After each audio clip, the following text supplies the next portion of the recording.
This show isn't about Christianity, but it quietly exposes one of the biggest moral failures of the modern church. Long Bright River tells a story about women no one protects, systems that don't care, and suffering that becomes invisible. And as I watched it, I realized something very uncomfortable. If Christians take our faith seriously, we can't watch this story without asking hard questions about ourselves. Long Bright River follows Mickey, a police officer searching for her missing sister amid the opioid crisis in Kensington, Philadelphia. What makes the story devastating is not just addiction, but how completely invisible these women are to the systems meant to protect them. And so we need to ask, what happens when a system stops seeing people? According to the show, people either develop apathy or actively harm. Mickey has to scratch and claw to get her colleagues to believe the most recent death was anything but a simple overdose of a druggie, which could not be further from the truth. No spoilers, but many cops themselves are dirty, actively partaking in the debauchery on the streets while pretending to enforce law and justice. Few cops actually care to help these women, particularly in the show, white male cops, or even know their names to the best of their ability. Help from the church is never brought up. It is conceivable that in the world of the show, some churches are helping, but the show does not mention it. But it is noteworthy that the church and its help is absent. And that is part of what makes this story so unsettling. This isn't an exaggeration. Real world studies, for example, show that systems routinely fail women facing abuse, whether those systems are legal, medical, or religious. The point is this: the systems in place to supposedly help these people not only don't help, but actively make the situation worse. This reflects the real life circumstances of many minority communities that face challenges because the system fails to help and actively exacerbates harm. Real life matches the show as I described earlier, whose multicultural study shows that intimate partner violence is widespread and poorly addressed by systems worldwide. They demonstrate the current real world reality that structures are failing to address harm at the structural level. And this is where Christians should feel uncomfortable because this pattern is disturbingly familiar. Studies show, for example, that intimate partner violence happens in Christian homes in the US about as much as it does in Muslim, Jewish, and secular US homes. There is far more data and far more real life people and examples that we could talk about as a church. And a lot of that is going to be in the description. But the point is this: at times, we, churches and Christians, have been slow to spot structural causes and quick to personalize blame, quick to blame the victim rather than the system.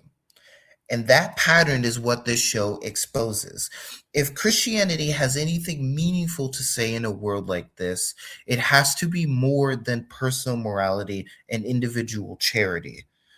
In the final part of this video, I want to show why Scripture actually pushes Christians towards systemic responsibility, not away from it. The prophets and Jesus don't only care about private piety, they care about broken public orders. Let's take a look. Isaiah 10, 1 through 4 says, "What sorrow awaits the unjust judges and those who issue unfair laws.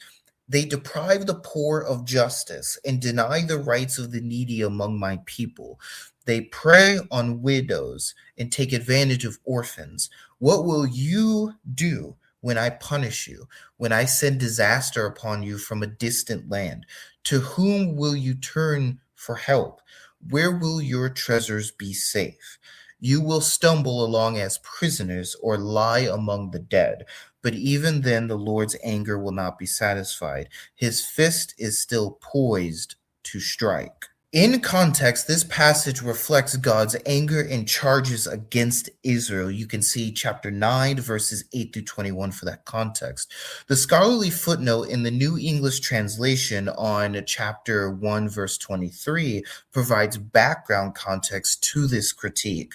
They argue that prophets in Isaiah's era condemned members of royal, military, and judicial bureaucracies who consolidated land, corrupted the legal system, and exploited the population through bribery and state power. These oppressive policies, like unfair taxation and excessive interest, stripped vulnerable people of property and rights, shattering the socioeconomic balance attended in the law of Moses. Isaiah is part of a tradition in the Old Testament that damns societies for mistreatment of the poor, orphan, widow, foreigner, immigrant, and whoever else was being oppressed. These notions of social justice penetrate all types of literature in the Hebrew Bible. The Mosaic Law, Exodus 23, 6 through 9. Wisdom literature, Proverbs 14:31 and 17:15. Apocalyptic literature, see Joel 3, and many more texts. I especially love Psalm 72 and 82. But they teach that all people, Jew, Gentile, human, or divine, must uphold systemic, structural, and individual justice for the marginalized and oppressed. The New Testament follows the tradition of the Old Testament. John the Baptist in Luke 3 condemns the sexual immorality and injustice of Herod the Tetrarch, Roman soldiers, and tax collectors. The book of Revelation is a political document prophesying the cosmic judgment of oppressive systems in places like Revelation chapter 18, among others. Social justice and condemning systemic injustice are deeply rooted in biblical and historical principles. Saint Basil, an ancient church bishop, wrote an entire book called On Social Justice. Christians invented deep moral theology on charity and works of righteousness for others. We were the ones who developed liberation theology, a type of theology focused on God as he relates to and advocates for the oppressed. Due to all of this, Christians should fight for social justice. When laws, systems, and structures sin against the vulnerable, we, like the prophets, must call it out and protest it. Practically, this can mean several things. First, many Christians are not concerned about injustice. Some Christians are not concerned about socio-political issues. This needs to change. If Scripture cares, if God cares, we should too. Empathy is a biblical teaching and a trait of God's character in which you step into the subjective state of another. And this can help us start caring about the oppressed and marginalized as we try to step into their world and their subjective states. Imagine how we would feel if we went through the same things. And this can be developed through reading books, playing games, watching movies and shows that display characters and stories that you would not normally be exposed to. A next step is learning about those who are oppressed. This means talking to people who are oppressed. And this means reading about people who have been oppressed. Again, books like St. Basil the Great's on social justice is great. I would encourage people to read Jesus and the Disinherited by Howard Thurman, and many more works will help in this area. Now that you have empathy, theology, and motivation, advocate for the least of these. Jesus said the way you treat the least of these is the way you would treat him. Matthew 25, verses 40 through 45. So treat people in your life who are among these communities like you would Jesus. However, structural change must occur. This can mean voting for things that would help the oppressed, advocating for laws and ideas that protect the vulnerable. And this means opposing those ideas and laws and statements and notions that oppress and harm vulnerable people. Crucially, you can't do this alone, and nor should you. The Christian community is just that, a community. We are a body. We need our eyes and ears, hands and feet. And so I would encourage you to encourage others to care in this advocacy for the oppressed. And finally, something that I do think is very important is calling. I do believe that God calls us to different things.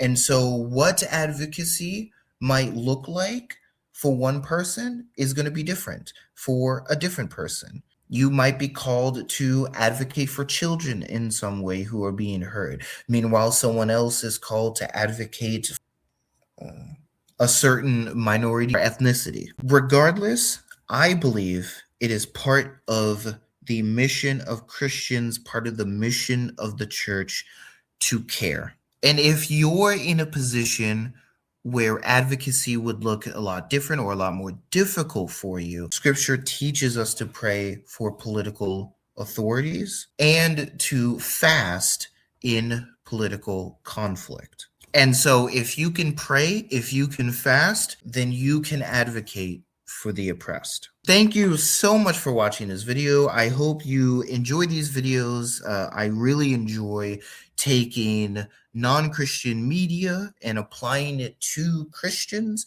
I think that's very helpful. I think that I have learned a lot and have developed my theology and even relationship with God through doing that. And so I hope this video is a blessing to Christians and the church.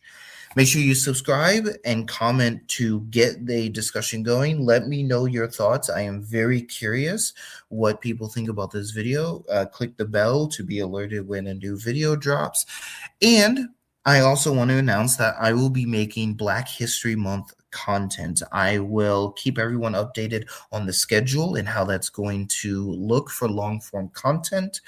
But I will be dropping Black History Month long form videos, and my first one is going to drop February 1st, where we talk about the origins and evolution of African American spirituality or Black spirituality.